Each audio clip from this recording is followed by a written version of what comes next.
Assalamualaikum warahmatullahi wabarakatuh. Salam sejahtera bagi kita semua. Perkenalkan, nama saya Nahwa Darisa Safira dari Prodi Ilmu Komunikasi, Fakultas Ilmu Sosial dan Ilmu Politik Universitas Brawijaya.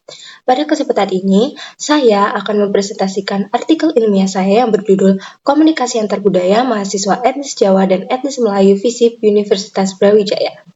Baik, langsung saja kepada pendahuluan. Latar belakang disusunnya artikel ilmiah ini adalah dikarenakan dalam lingkungan kampus, lebih tepatnya di FISIP Universitas Brawijaya, mahasiswa yang menuntut ilmu di dalamnya berasal dari latar belakang budaya yang berbeda-beda, termasuk di dalamnya berasal dari etnis Jawa dan etnis Melayu. Nah, keberagaman ini melahirkan sebuah komunikasi antar budaya dalam interaksi sosial mereka sehari-hari. Namun, karena perbedaan budaya tersebut, maka tidak dapat dipungkiri dalam proses komunikasi akan muncul beberapa hambatan. Dari latar belakang tersebut, maka penyusunan artikel ilmiah ini adalah untuk menjawab 3 rumusan masalah utama. Yang pertama adalah bagaimana komunikasi antar budaya terjadi antara kedua etnis. Kedua, bagaimana pengaruh perbedaan budaya terhadap keefektifan interaksi antar etnis. Lalu ketiga, bagaimana mahasiswa etnis Jawa dan Melayu di FISIP UB membentuk pemahaman mereka terhadap perbedaan budaya tersebut. Artikel ilmiah ini diharapkan dapat memberikan manfaat. Secara teoritis, diharapkan penelitian ini dapat memperkaya kajian ilmu dalam bidang komunikasi. Lalu secara praktis, diharapkan dapat menjadi acuan untuk meningkatkan pemahaman toleransi dan kemampuan berkomunikasi antar mahasiswa dari latar belakang budaya berbeda. Baik, berikut adalah literatur-literatur yang membantu dalam penyusunan artikel ilmiah. Pertama adalah penelitian terdahulu. Ada 2 penelitian terdahulu yang dijadikan sebagai referensi untuk menyusun artikel ilmiah ini. Kedua artikel ilmiah tersebut membahas topik yang sama, yaitu komunikasi antar budaya antar mahasiswa dengan etnis berbeda di lingkungan perguruan tinggi. Keduanya memberikan hasil yang sama, yaitu ketika melakukan komunikasi, mahasiswa mengalami hambatan, dan untuk mengatasinya adalah menggunakan bahasa Indonesia dalam melakukan komunikasi sehari-hari. Nah, yang membedakan penelitian ini dengan penelitian tersebut adalah teori yang digunakan.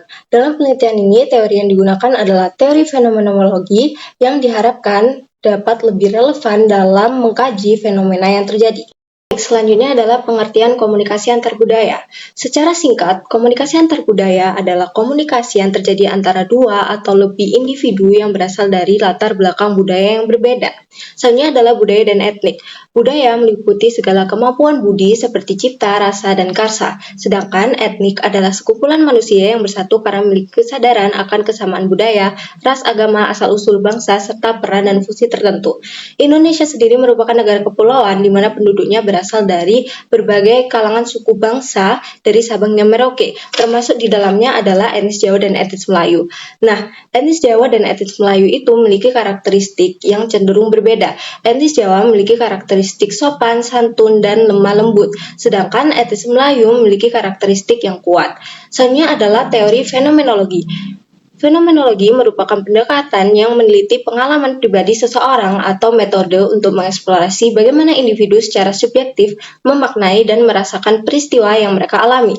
Seperti yang dijelaskan sebelumnya bahwa landasan teori pada artikel ilmiah ini adalah teori fenomenologi, di mana teori ini lebih relevan karena dengan ini peneliti mendapatkan pemahaman mengenai bagaimana mahasiswa antar etnis memaknai dan menginterpretasi interaksi mereka pada kehidupan sehari-hari. Selanjutnya adalah metode penelitian.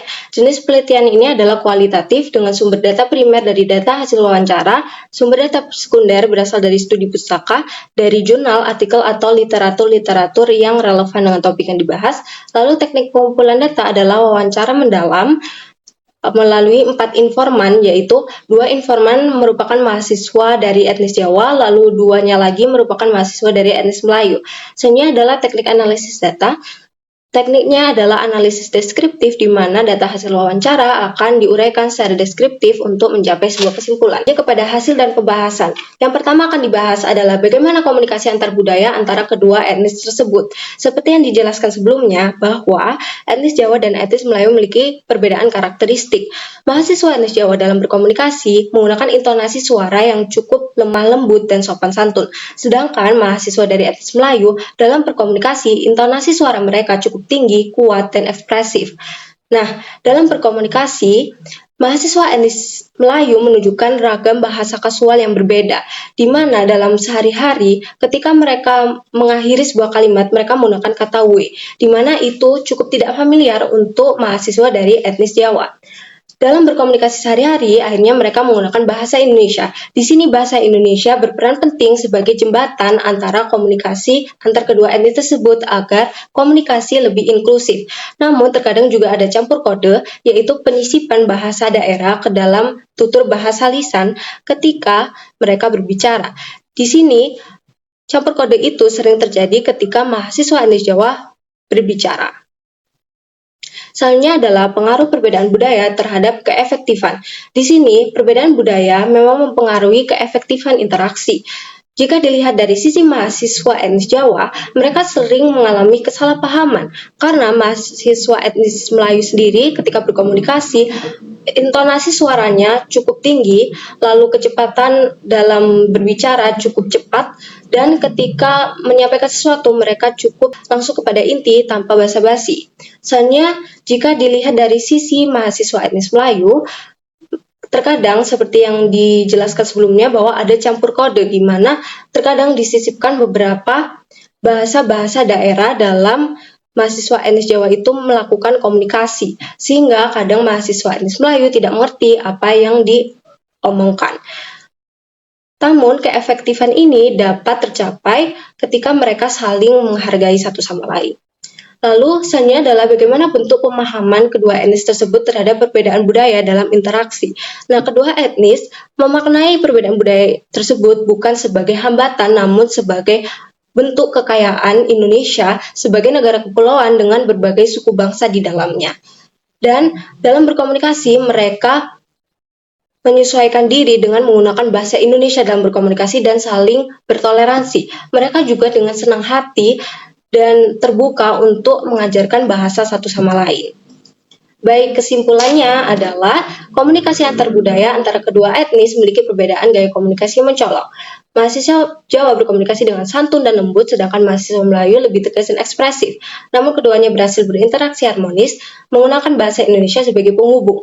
Meski perbedaan ini berpotensi menimbulkan kesalahpahaman, mayoritas mahasiswa justru memandangnya sebagai kekayaan yang memperluas wawasan dan menunjukkan sikap adaptif serta toleran dengan saling mempelajari budaya masing-masing, sehingga tercipta komunikasi efektif dan hubungan sosial positif di lingkungan kampus.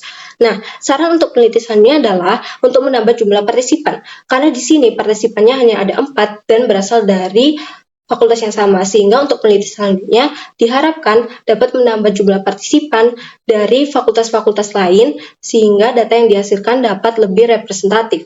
Lalu, penelitian selanjutnya dapat menggunakan metode observasi dengan jangka minimal 1 bulan agar mereka dapat melihat secara langsung fenomena yang terjadi. Selanjutnya adalah meneliti peran lingkungan kampus dalam membentuk sikap toleransi, karena di penelitian ini tidak cukup disorot. Berikut adalah referensi sumber penelitian dalam menyusun artikel ilmiah. Baik, sekian presentasi dari saya. Semoga presentasi saya bermanfaat bagi kita semua. Mohon maaf apabila ada salah kata. Terima kasih atas perhatiannya. Wassalamualaikum warahmatullahi wabarakatuh.